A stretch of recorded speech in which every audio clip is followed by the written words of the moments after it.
Hi friends, it's been a while. It's been busy, busy. It's a bad year for apples. Last year was just epic. I hear that from a lot of people. And usually when that happens, pretty much always, the trees take a year off to recover, recoup, collect resources. So there weren't very many apples to begin with, and then the wildlife just hit me super hard. And that's what happens when there's not very many apples, because there's fewer apples to absorb the damage, right? I've broken branches. I had a fox that lives around here who's just a total dick. During the summer, it would just sit outside my door. You know, I have the door open so I can hear if he's getting in the orchard, and it's hot, And he'd just sit there and point himself at my door and like bark and growl. I come out and he like runs off like 30 feet and then growls at me. And there's like 4 of them, and they're getting into the bags, and they climb trees and vines. Like they started with the grapes, so they climb up in the vines and eat all the grapes. They can climb really well. Like this here was so heavy with fruit, it was like drooping toward the ground, maybe like that far off the ground. And I guess it just jumped up and tore the bottom of the bag out and just kept messing with them until they all fell out, and it ate all of those. So I lost a lot of my, cross-pollinated apples for breeding. So I'm not going to have as much fruit or as much seed this year because of that. He's got most of the stuff he could get, but even like this, like something climbed up here, either the fox, and they could climb this up here and like got all the apples out of this bag, but again by like tearing it open, knocking the apples off until they fall out. So lots of depredation. So there isn't a lot to taste this year, sorry to say. I know some of you are going to be very disappointed that we won't have a lot of tasting videos. There were quite a few Dutch Master, and we can just try one of these, but they're overripe now. And this is crossed with chestnut crab. That seems like a pretty good idea. So while we're here, I might as well do a little recap of Dutch Master. It's quite good. I really like it. I feel better about this apple probably this year than ever. It's been quite delicious. It's fairly tart, especially early in the season, but it has a lot of rich, fruity flavors. It also has a long season, so you can eat it when it's, just pretty ripe and it's still good. So yeah, again, this is definitely overripe, but it's still good, and it still has a pretty decent amount of acidity. It's kind of refreshing. Really nice flavors, very rich. It gets scab, but not too bad. The apples are anywhere from quite large, not huge, but quite large, to small. They just vary in size a lot, They just always do that. Productivity seems good too. And my overall impression of this apple is it's just a really good, solid, it's almost like a new heirloom kind of thing. It's rustic. It doesn't have a lot of like modern characteristics. It tends to be very firm. Most of the season it can be actually hard. Like early in the season I was eating them and it cleaves off in big chunks. So I'd bite into one and it would like push down and kind of like start cutting like my gums below my back teeth because it's just really hard and chunky. So yeah, Dutch Master, it's cool. And this year for the first time trees are going to be available. They won't be shipped till 2026, but Cummins Nursery grafted, I sent them like 8 different things, budwood in the summer. So they budded them this summer, and then the trees will grow next year and be for sale in 2026. So you can pre-order them. They're online. There's like 8 of my varieties are now available as trees from Cummins Nursery. And here we have one of only 3 cherub fruits that I got this year. This is clearly not at its best. This is a new tree. It's just getting established. Soft but delicious in a weird way, but kind of intriguing. So this has gone soft, but it's not mealy or mushy. Someone who fruited this compared it to like a melon. So it's really juicy. So late in the season, I've noticed this several times, this can develop a flavor of roses, and this has it as strong, probably as strong as I've ever tasted it. but there's other weird things going on in it. Like I've often said, this is it's a weird tasting apple, but it's interesting. Always interesting, and there's a bit of savoriness. It's pretty mild, but there's a bit of that Wixon savoriness involved in there as well. Yeah, so I'm really looking forward to seeing how these things do in other places. They're going to be different. They're going to express differently. I have a feeling that a lot of my apples will actually do better in other places. This is not a great climate for apples.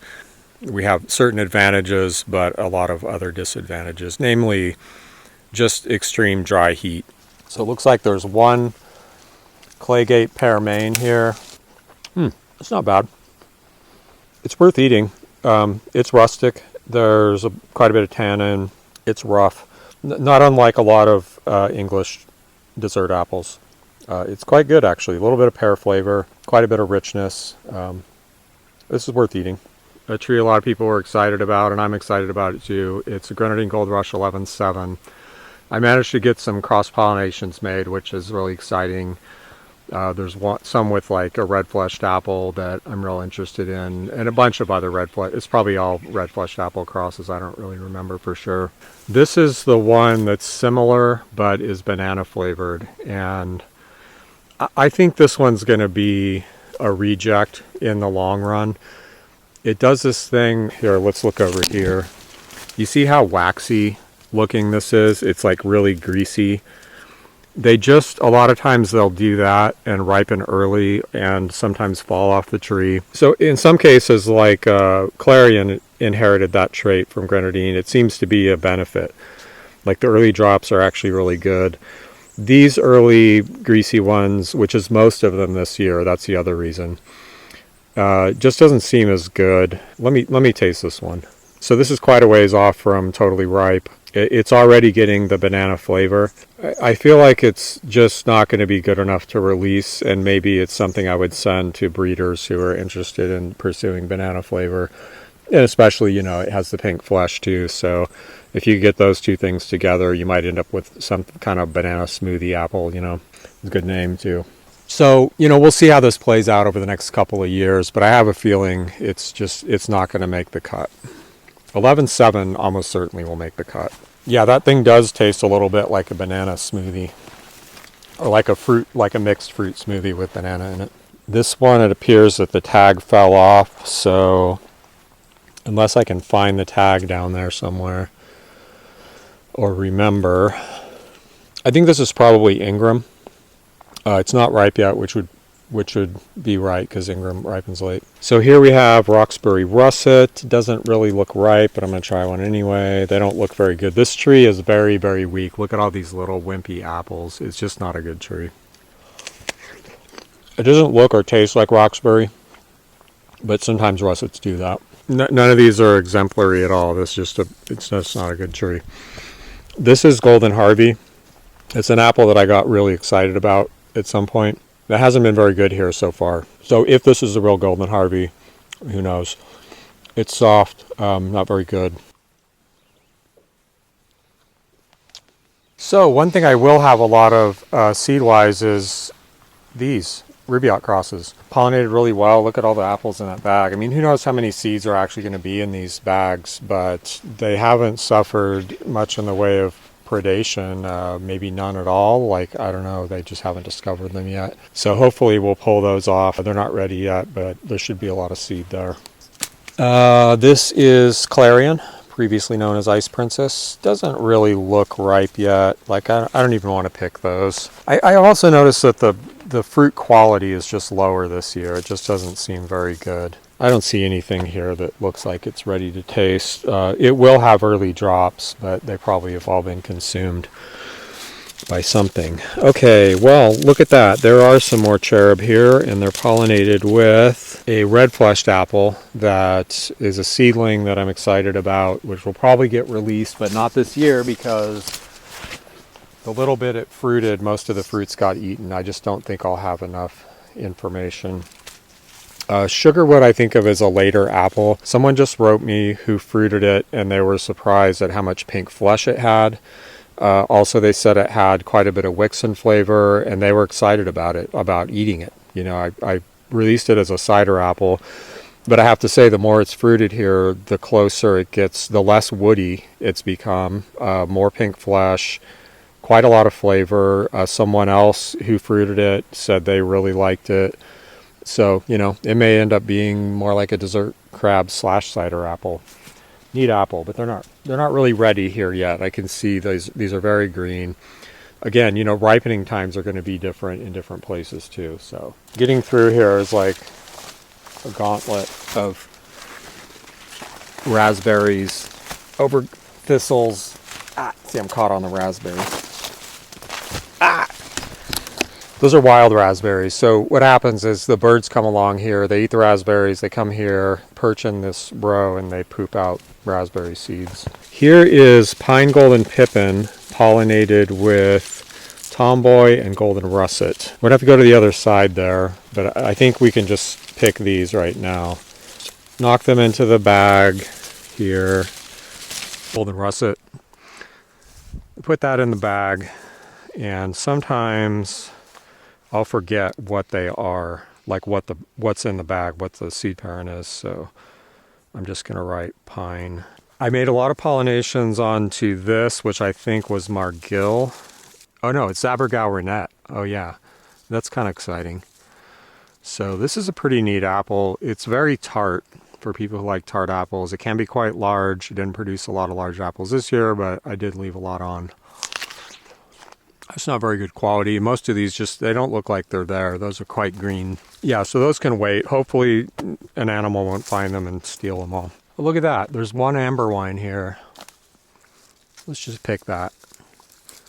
This doesn't have a tag, so that may mean that I just never got around to pollinating this branch. That's probably what it is. And sometimes they'll still set fruit, so I don't know what that's about. Maybe some of them are really actually self-fertile, or bees, like the flowers pressed up against the bag and bees are pollinating them. So yeah, that is kind of wine-like and rich and yummy. Texture is not great this year. The fruit on this tree, I mean, you can see this broke. Again, this was full of apples, cross-pollinated apples, tons of them, and something just got into the end and took them all out. That is good though. You know, nice savory flavor from Wixon, very rich, again, kind of wine-like. Nice. There's quite a bit of Wixon. It's one of the things that bore the most fruit, and I'm going to go ahead and harvest whatever we have here that's cross-pollinated, because any day this could get discovered and disappear forever. Let's see what we got here. Okay, Grenadine X Gold Rush 11-7. Okay, this is again crossed with this red-fleshed apple I'm excited about. I have a name for it. It's a great name, but I don't want to give the name up until I release it.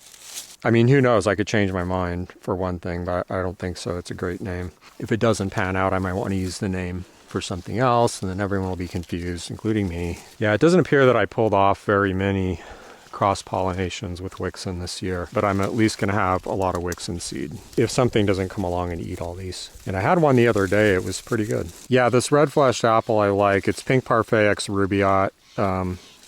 I did talk about it and taste it in another video. It has a taste of roses, but also of like the berry flavors and stuff. Very red flesh, like deep through. Beautiful color. As I recall, I had good texture. Yeah, I made a lot of cross-pollinations onto this, which it looks like most of them didn't take. And it's funny because I thought they took. But like I'm finding... Okay, this one has a few fruits in it. That's Wittig Pippin. Yeah, the ones that took are like my best red-fleshed apple that's not released yet. I think this is this little apple that I actually really like that's unlabeled. That is it. You can see how flat it is. It's an intriguing little apple. It's not like amazing, but it seems like it has breeding potential, and I want to graft this out somewhere where it can do a little bit better. I'm just not going to do that until I move, though. This, I don't know what that is. Not worth talking about. Pine Golden Pippin. Probably going to pick this whole bag, but let's just pull one off and see if it's any good. I basically had this one year where it was really good and really intriguing. Enough that I was just like, I'm going to start using that in breeding right away. Pine Golden Pippin. Little tiny russets. Well, that's quite overripe. It has a lot of flavor, but it's leaning toward pear, which is something I'm not real fond of in russets or any apple. Well, hopefully it'll make a good parent. It's probably one of those things where like this apple just doesn't like it here, and it just happened to be a year where they did pretty well. You know, your mileage may vary. Okay, so this is crossed with Tomboy. That makes sense. Okay, and then this bag is crossed with chestnut crab. And here's a couple of fruits that weren't in a bag. This feels more firm. Still not really impressive. Okay, yeah, so this bag's crossed with chestnut. Also totally makes sense. That's a very sensible cross to make. Managed to get a little bit of a winter garden in. At least I pulled something off. I've had a decent little garden this year, which is really nice, getting back to my roots and just having fresh food. This fall lettuce looked great. Some of it's bolting now, but what's not bolting is the Jericho. I really like Jericho. It's a performer. That died because it's determinate. This died probably from late blight. And I was really hoping that this variety, Zapotec, would be late blight resistant, because in the past I've observed that it seemed to be partially. Stump of the World, which didn't do too bad. You could see some of the stuff's dying here, but a lot of the upper foliage still looks okay. Not horrible with the late blight. And this did decent with the late blight. It's reported to be somewhat late blight resistant. This is Cherokee Purple. It's a really excellent tomato. It's not as good as Paul Robeson, but that's a hard benchmark to surpass. Stump of the World is, you know, supposed to be super good. I found it somewhat lacking. Like, I'd rather eat Zapotec. It's a little bit richer, similar, like very tomatoey flavor. It's good though, you know. Would I grow it again? If it actually is blight resistant, you know, like if you look at this and then look at that, like this is just doing a little bit better. So I'll probably grow Cherokee Purple again, but I'm really interested in pursuing blight resistant tomatoes, because it's a real problem here when you get something susceptible. This is what happens, and it's not just like all this fruit is affected. You see the weird coloration on here? That's blight. Got some loquat seedlings here going. These are all Oliver loquat. They'll probably get grafted over, but I'll probably grow a branch of each one of them to just see how they turn out. That's for a possible loquat breeding project, which I'm very interested in doing. Again, not investing too much. I just wanted to start growing some stock this year and just get a, you know, it's easy enough to do, get a little start. This was all full of sunrise apples, all gone. Something managed somehow to get up in here and get them all, but they didn't get the golden russets. And the quality on my golden russets this year has not been good. This is crossed with that rose flavored red-fleshed apple. I think most of these are probably, they're either russet crosses or crosses with red-fleshed apples. I'm very intrigued by the prospect of, okay, my bag's broken here. Red-fleshed russets. So that's a control. So even though this was a control, I didn't pollinate it, it somehow got pollinated. Again, it may just be that the flowers were pushed up against the bag and a bee came along. Like, I don't know what's going on with that. But it just means that there's a possibility of either self-pollination or accidental pollinations that are happening. And this is Golden Russet X Pine Golden Pippin. After tasting Pine Golden Pippin again just now, I'm probably not going to use it again unless I have another year where it's really intriguing. You know, there's still potential there. I've already collected a lot of seed, and we're going to have a decent amount of cross-pollinated seed, but not nearly as much as I was going to have. I spent probably 5 days, 8-hour days, just pollinating apples. Doesn't that fox know he's destroying my project? I walk up that tree in the other orchard and I'm like, that bag was full of apples and it was like off the ground. I'm like, if fox can't reach that, well, he figured it out somehow. And like, damn, and I look over and there he is, like, it's nighttime, but I have a strong headlamp and he's like running out of the orchard with an apple in his mouth.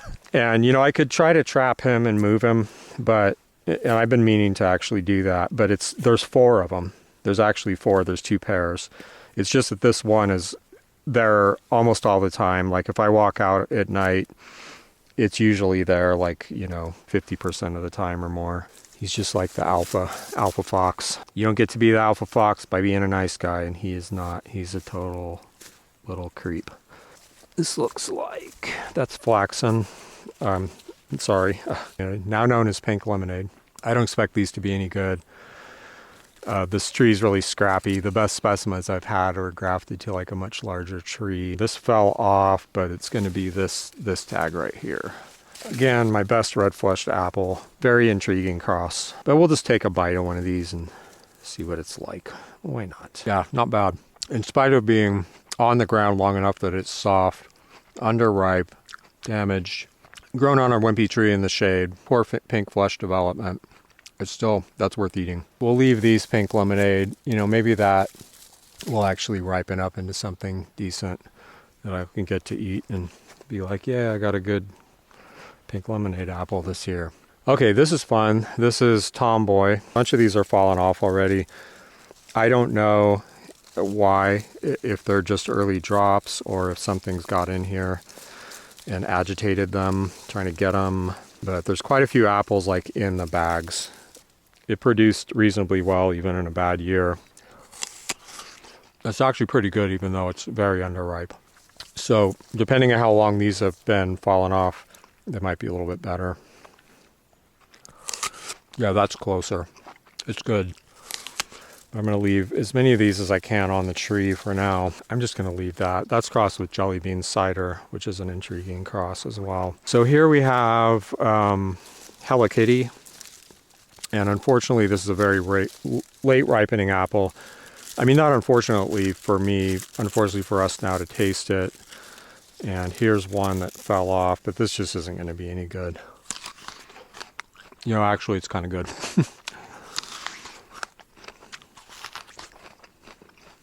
Yeah, I want to eat that. And who knows how long this has been falling off, like sitting in the bag. So it could have ripened up, but basically I'm sure enough that, the rest of these aren't peaking at all that I'm not going to harvest any of them because there's not very many and I want to taste as many of them as I can.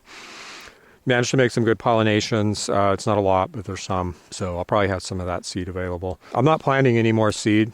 I'm not planning to. I mean, if I get property right away, I might. But I'm just going to dry some of the seed and save it. But I probably won't save a lot of seed. Oh, wait, I need to know what this is. It is crossed with, drumroll please, the rose-flavored red-fleshed apple. That could be really good. You could see, I kind of like market this as a crab, but some of the apples can get pretty big. I mean, that's like basically a medium-sized apple. Hello Kitty, so funny. X.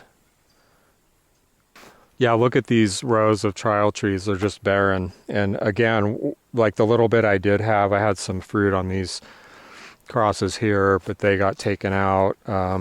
This amber wine, the two main leaders were broken. And almost all the fruit is gone. It looks like there's a bag there with fruit in it. Hopefully those apples are going to be good too. I think I got a few seeds from twang crosses that I made. Here's this columnar red-fleshed apple that I don't think is going to be of much use for really anybody.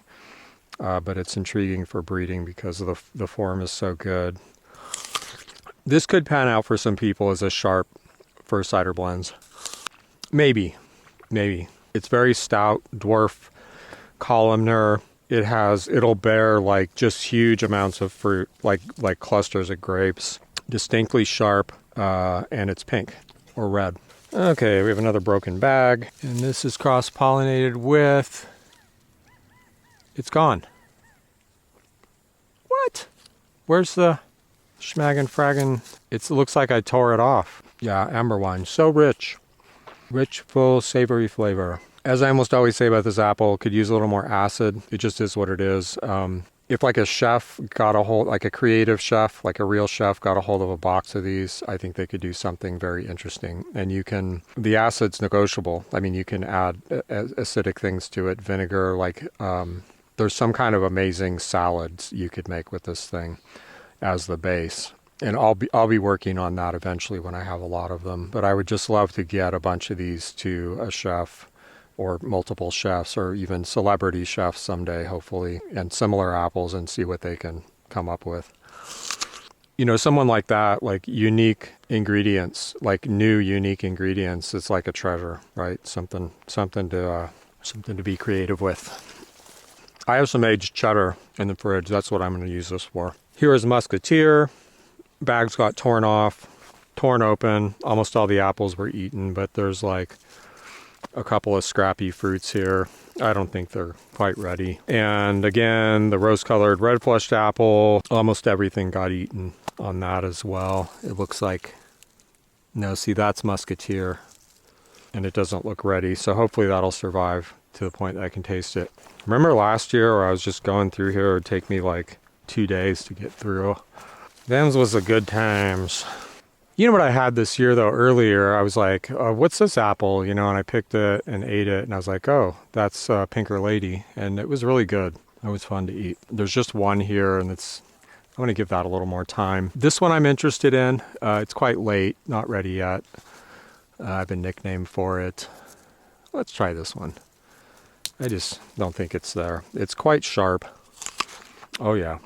Yeah, even this scrappy specimen in a not very good year that's not quite ripe is promising. It's actually named after the ultimate lesbian punk rock song of all things. It's not a genre I'm like particularly into. I just know this song, and there's probably 1 or 2 people out there who know the song. Great name though, great song. So there's some fruit on some of these. I was real excited about this cross right here.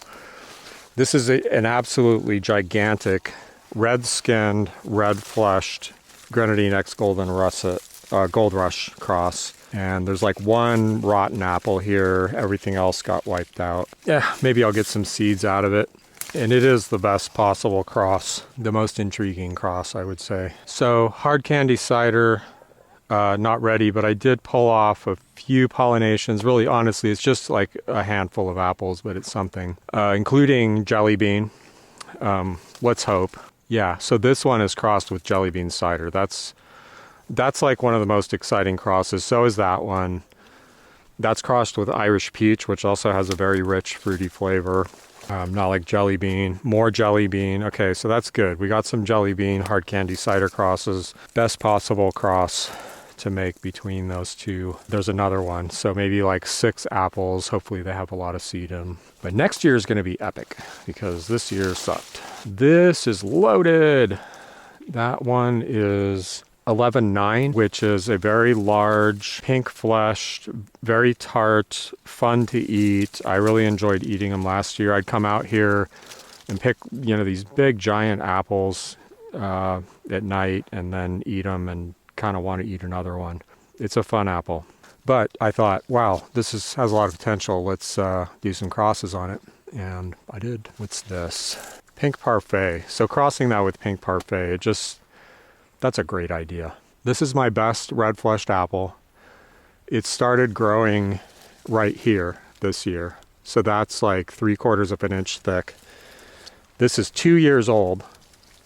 Already at least an inch thick, maybe more at the base. And there's like, 2 big shoots like this and then another one and another small one. Very vigorous variety. Look how beautiful and dark green and healthy these leaves look. And the original tree isn't at all like that. It's very scrappy, and I don't think it's ever going to recover. But this thing is just like exploded. So grafting onto established roots, and it seems to be a vigorous variety on top of it. It really just put out. And I'm just hoping that, just maybe it would come into fruit this coming year, but I'm just not seeing it. I don't see any fruit buds on here. But I would guess like the next year after that, it could produce a lot of fruit in the following year to the point where I have actual quantities of high quality fruit to test, because that's the problem with this variety. Best red fleshed apple ever. I've eaten like 5 of them maybe, and some of those were underripe. Like one of them was just like the perfect specimen. I'm like, oh my God, I've arrived kind of thing. It does get scabbed pretty bad though, I think. But look at the health of these leaves is just astounding. And it's not just this tree. I grafted one over a biochar catch pit. So it's like super fertile, and kept that thing watered, and it grew like crazy this year. And it had these enormous leaves. Like someone looked at it and they're like, wow, I wouldn't even thought that was an apple because the leaves were so big and green and shiny. But then I came out and looked at this, and look at this vibrant, dark, healthy green foliage. So that's exciting. That apple's going to be really good. That's all there is to it. This year I sold my soul to the devil and made crosses with Honeycrisp. This is Muscat Divinus X Honeycrisp. The crosses I thought of making the most were with savory apples, because I just feel like these boring crisp apples, modern apples like Honeycrisp and Cosmic Crisp and stuff, if injected with the savory flavor of Wixen and Muscat Divinus here, I just think they're going to be amazing. And I've said that before many times. Hopefully someone else has made the crosses, but let's just taste this. If this fell off early, I don't know. I'm assuming that this is kind of a late ripening apple. And I know there's a lot of Honeycrisp fans out there that aren't, and there's some that aren't just, you know, grocery store people that actually are apple growers. I just haven't had one yet that's really good. Yeah, I do love that texture. Like this one off the tree has what I call like rubbery or waxy flesh almost. And it's very fine grained, very crisp. That's great. The flavor, there's flavor there. It's okay. It's a little appley, kind of one-dimensional, pretty boring. And there's not a ton of it. If you can get that savory flavor in there, that's all the flavor you need. Like that will carry the apple. If I can get the flavor that I can imagine, something along the lines of Wixen, doesn't have to be as strong, in an apple like this, and people bought that in the store, I just think it'd be game over for a lot of people. They'd be like, Honeycrisp, you know, let's buy, I can't think of a good name right now. It's all right. It's polite. It's easy to eat. I could eat it. I like the texture, but it's not enough to carry the apple. I'm not compelled to eat it at all. It's just okay. There's that, but, you know, I would say if there's like 8 or 10 seeds in here, there's a pretty good chance that one of those is going to be better than Honeycrisp, if it can retain the texture. Which, now that I think of it, Muscat Divinus has a not unsimilar texture to this. So that's another bonus. I didn't even think of that. And then this one's crossed with Wixen. And honestly, that looks ripe. I'm just going to pick it now because something could come along and eat it. And you can see these sickly leaves. That's just, apparently, according to other people, that's just Honeycrisp for you. It's a sickly, hard to grow plant on top of it. So getting something like Muscat Divinus, which is, you know, got some hardy crab genetics in there, you know, that could be really good. Here's the problem. Everybody's trying to make the next Honeycrisp. Where's the creativity? Like, why? Why even do that? It's shallow, profit motivated to the point that it's pathological in that there's no risk. Like it just becomes ultra conservative because it's like, okay, man, we could make so much money if we get the next Honeycrisp, which is like the attempt of, you know, Cosmic Crisp and Crisp whatever, and, you know, honeybee and all that, sugar bee or whatever, when there's this gold mine of genetics sitting around waiting to be taken advantage of and used. It's art, you know, it's art. Make inspired crosses. I am telling you, we may see this someday. If we can get this apple with savory flavor in it, it's just going to be fantastic. It's going to be like eating sugar cane, but like richer and deeper and more wine-like in a really light, refreshing, yummy way. I'm telling you, make the crosses now, thank me later. I'm sorry to say, that's it for apple tasting. Let's go look at the new seedlings and some of these other trees that I have ready to move when I move, which is that whole block right there. That's a lot of trees. I don't know how many, but it's a bunch. Those are a combination of, you know, varieties I like that I use for breeding, like King David, Ashmead's Kernel, you know, Pink Parfait, all that stuff that I want to take with me. They're all on dwarfing rootstock, so they should come into bearing pretty quick. Some of them started bearing last year, like the second year. They're at a great stage to move right now. After another year, it's going to start getting sketchy, so it just depends on... It was a gamble, you know, I knew it was a gamble, but it's just like I wanted to be ahead of the game a little bit, so that when I move, especially if I have to move very far away, which I hope not to, there'll be less delay in this project, like less of a hiccup. And then a lot of them, most of them are actually seedlings, new seedlings that haven't fruited yet on dwarfing rootstock. And with these, what I'm going to try this year is taking the tip and grafting it back down to the dwarfing rootstock again. I probably won't dig down to the dwarfing rootstock in most cases. I'll probably just put it on the base because all of this growth in between is really immature. stuff. Like, see how this looks like a spine? This is immature growth. It's like juvenile growth that it doesn't bear fruit. Like the first fruit you get from something like this is way up here. So this is more like the more mature growth. It's like normal. You can see this growth looks pretty normal. So taking that, grafting it back, and then letting it grow. Hopefully the idea is I'll get more mature wood that could fruit lower down sooner and not end up with these tall spindly trees that fruit at the top, which is a pain in the butt. So there's all kinds of great crosses in here. There's a lot of like late crosses, I think, from this year, if I remember right. Yeah, that's Catherine X Appaloosa, Catherine X March Hedge, Appaloosa X March Hedge. When I made pollinations in this particular year, I went really heavy for late ripening, winter hanging apples. Also in this row is my best seedlings, right? So like Hello Kitty, Pink Lemonade, all that stuff. And this is more of that, so I have like multiple copies of each tree that are producing scion wood, and then I'm actually going to get a bunch of fruit because I need fruit. I need fruit for tasting, I need fruit for sending to people. And this block is all seedlings, and I think there's probably over 300 seedlings in this block right here. And that's the future. You're looking at the future, and there's so many fun, good crosses in here. Pink Parfait X Black Strawberry right there. Tons of those. Like there's a whole big long row of Pink Parfait X Black Strawberry. Oh my God, you guys, you just don't know what's coming. All of these, even to here. Like there's King David Black Strawberry, but somewhere in here goes Pink Parfait Black Strawberry, almost all the way down that row. More Wixon Rubaiyat. I grew a lot of those because the offspring I've gotten was so good. That's where Hello Kitty, Tomboy, and Cherub all came from. And now I'll have enough to be really, really selective. Up to this point, I'm kind of like, well, these are all good. Let's give them names and get them out there. If I fruit like 15 or 20 of these things, which I probably will, I don't know how many are here, but there's a lot, then I can be more selective, and just there's going to be some great stuff that comes out of that. We're still in Wixon Rubaiyat, like all the way down here.